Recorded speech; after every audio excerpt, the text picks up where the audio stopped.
Oke teman-teman, jadi seperti itulah hasil akhir cara pembuatan alat tiup bansi Minang bernada dasar E sama dengan Do. Seperti yang teman-teman lihat di video itu, cara pembuatannya semuanya sama, namun perbedaannya hanyalah pada ukuran bambu, yang mana sudah saya jelaskan pada video sebelumnya. Pedoman utama dalam pembuatan alat tiup bansi Minang yaitu menentukan nada dasar apa yang akan kita buat.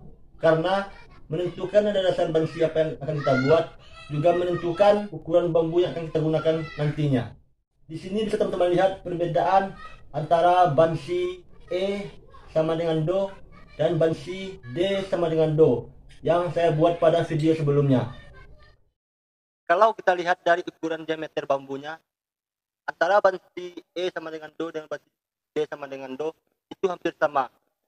Dan perbedaannya hanya terletak pada ukuran panjang bambu. Bisa teman-teman lihat ukuran antara bansi D sama dengan Do dan E sama dengan Do hanya terletak pada panjang bambunya. Ini bisa dilihat ukuran bansi E sama dengan Do lebih pendek daripada ukuran bansi D sama dengan Do. Nah, jadi seperti itulah cara pembuatan alat tiup bansi Minang bernada dasar E sama dengan Do.